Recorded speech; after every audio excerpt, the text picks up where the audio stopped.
Hello, everyone, and Made for More. Happy Heart Day. Happy Heart Day. And I've got my heart shirt on today. You can't quite see it from where you're at, but hope you're all having a wonderful day and that you're taking time to bless someone on this day of love and care and compassion.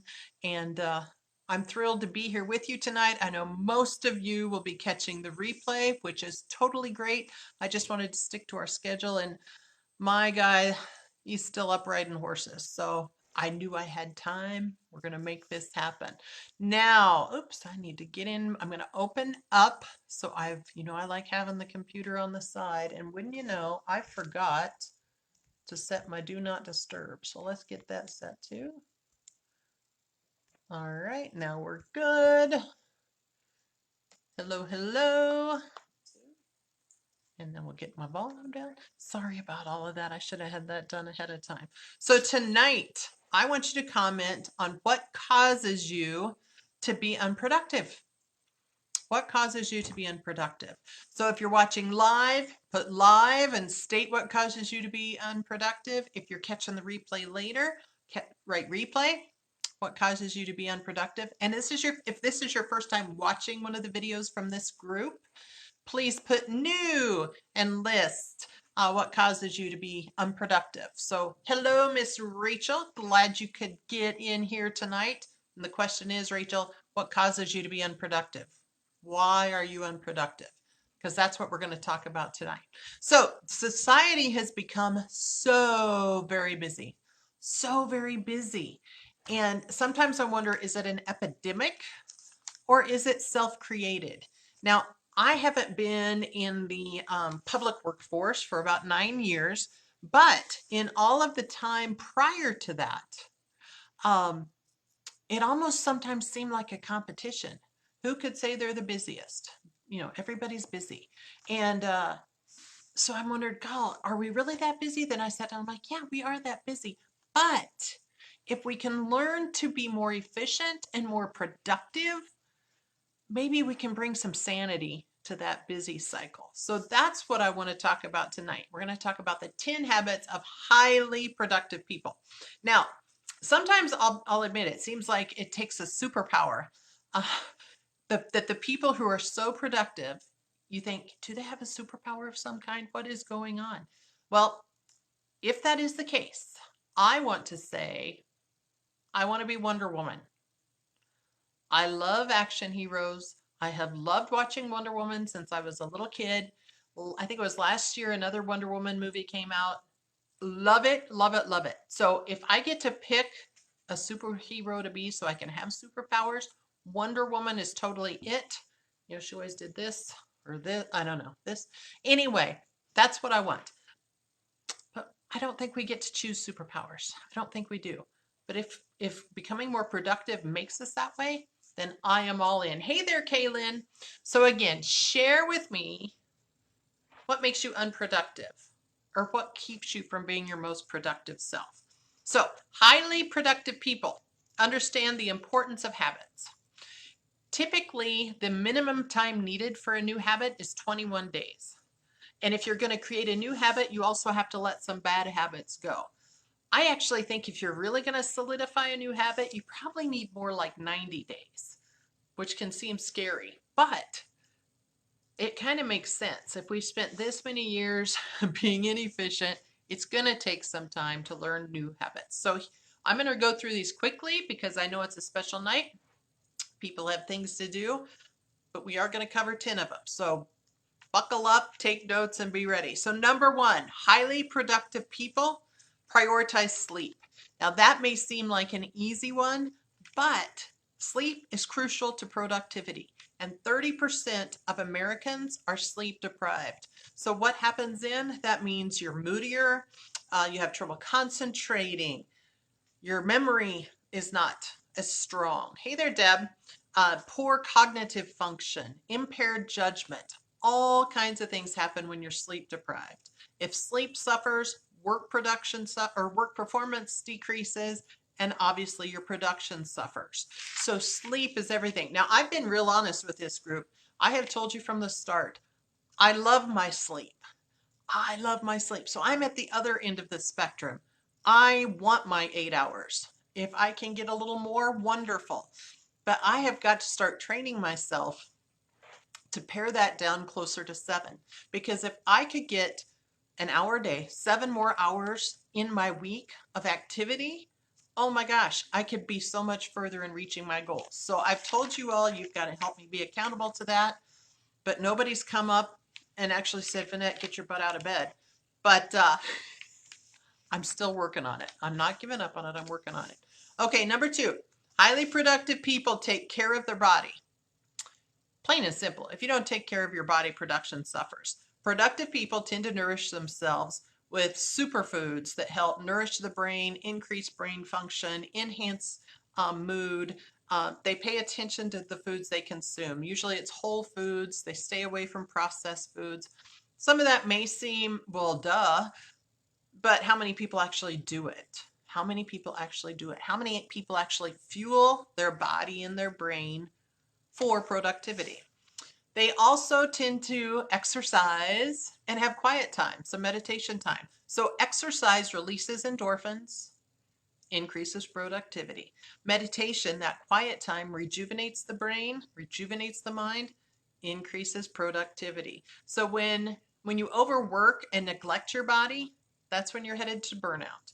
So that's a complete opposite of productivity. So we want to do things that promotes our productivity, not takes it away. Hey there, Tanya. So feed it well, exercise, rest. All right, highly productive people. And again, as you're coming in here, I've asked the question, what keeps you from being your most productive self? I would love to get that in the notes. All right, highly productive people focus on less. Now, I did a live on my personal page the other day where I hinted on this. They know that 80% of their results come from 20% of their effort. So to increase productivity, you have to do less. Now that seems counterintuitive, but think of it this way. If you have a list of 50 things and you're jumping around hodgepodge trying to work on any or all of those, it's totally overwhelming, and your mind cannot focus. But if you focus on just 3 things, get those 3 things done in that day, you're going to free up time to start working on additional things. So plain and simple, by doing less, you're going to accomplish more. Okay, number 4, leverage productive time. Highly productive people leverage their productive time.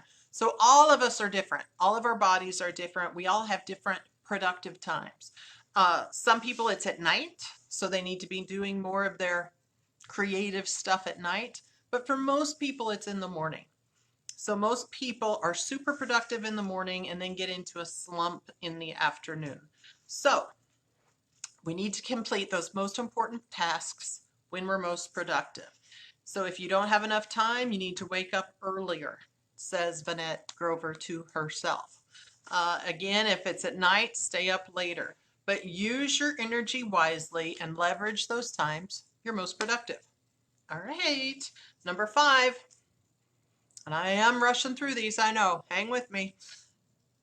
Take more breaks. Highly productive people take more breaks.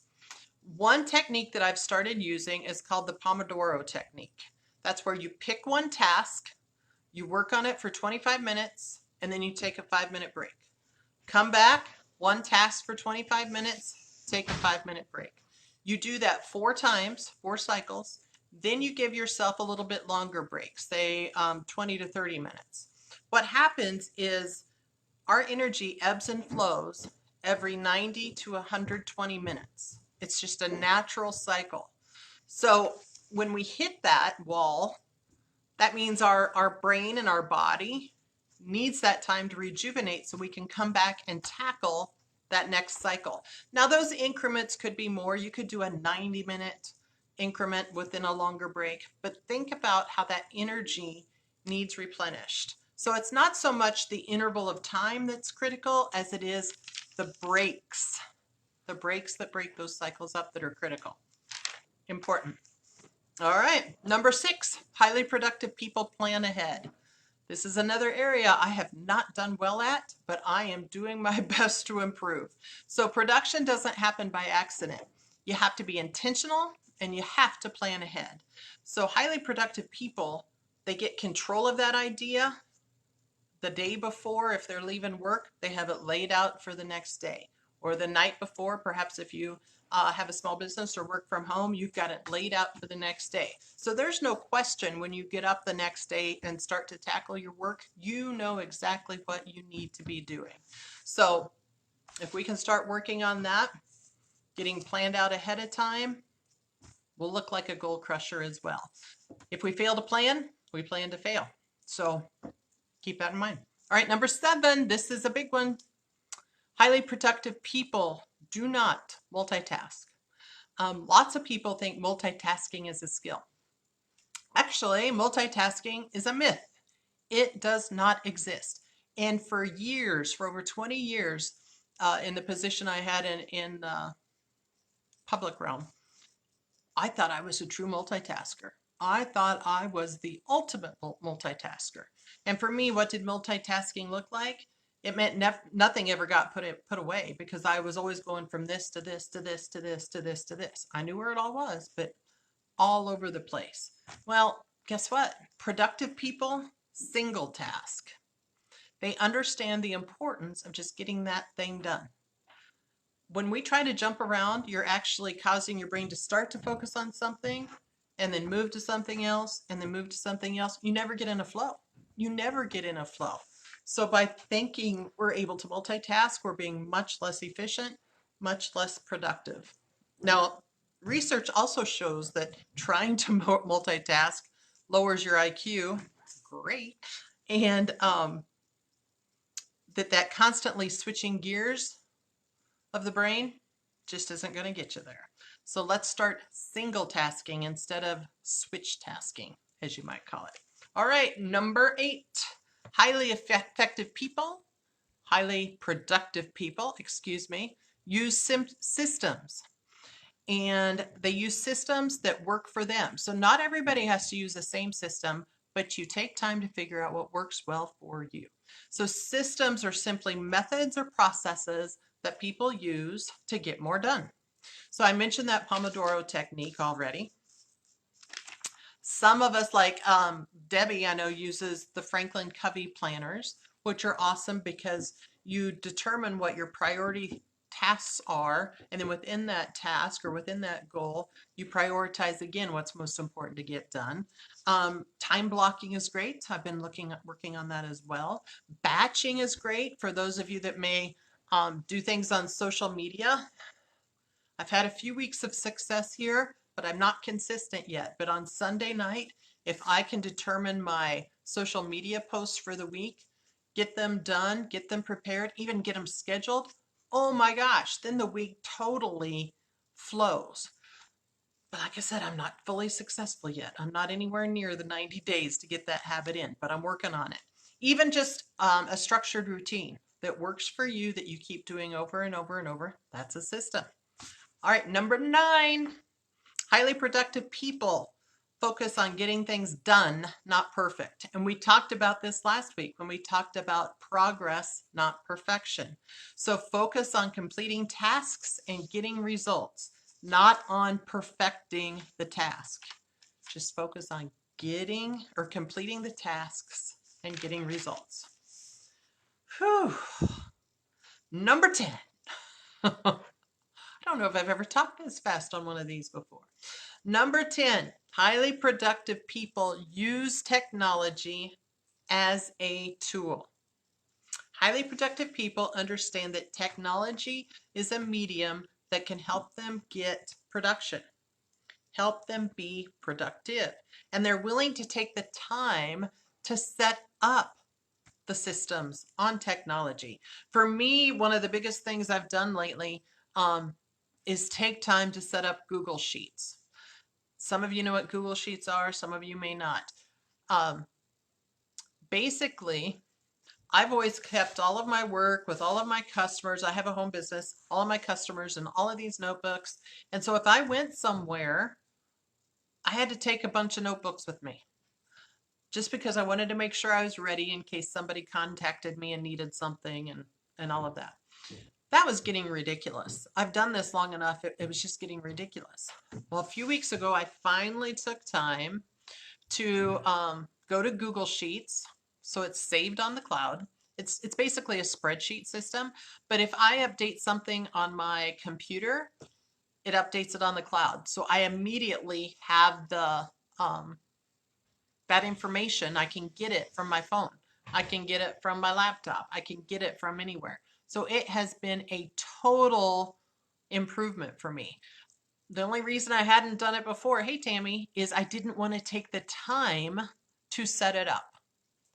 I simply didn't want to take the time to set it up. Well, guess what? Highly productive people take the time to set up systems that are going to make them more efficient, and which leads to higher productivity. So when you start to find those systems, if there's ways to get it set up, take the time to do it. The time you invest now in setting those up is totally going to streamline you for down the road. So that was the 10 things. It was fast, fast and hurry. So I'm going to just briefly mention them again. Number 1, highly productive people. Prioritize sleep, makes them more productive. They take care of their body with nourishing foods, whole foods, exercise and meditation to rejuvenate the mind. They focus on less. They know that 80% of their results comes from 20% of their effort. So by focusing on less, they can be more productive. They leverage their productive time. If it's morning, they get their important stuff done in the morning. If it's late in the day, they know that that's when they need to do it. They take more breaks because our body has the natural ebb and flow of energy, and every 90 to 120 minutes, we've got to take a longer break. So increment them out. Watch the replay if you came in late, because that's a system I've started doing that is so helping me. Highly productive people plan ahead. It's a downfall of lots of us, so let's get it done. Get it prepared ahead of time, what we're going to do when we hit the floor the next morning. They don't multitask because multitasking is a myth. Multitasking is switch tasking. Doesn't let the brain truly focus. We've got to get back to single tasking to be more productive. They use systems, methods that help them be organized. They focus on done, not perfect, progress, not perfection, and they use the tools to help them get where they're going. They take the time to set those up. Now, once again, I would love to know, what would you like to see covered next week? I mean, I have lists and lists of things. I can just go pick, but we've done this long enough now. I want to hear from you. Are there some things that you'd really like focused on? It'll be next week, the week after, but I want some feedback. I'd also like to know if you heard something from tonight's program that was like, okay, that is one thing I am definitely going to do. So I kept it short and sweet tonight, knowing that it's Heart Day. So I wish the best for all of you. You're all a blessing to me. I so appreciate you, and enjoy whoever you've got in your surroundings tonight. All right. Have a great day.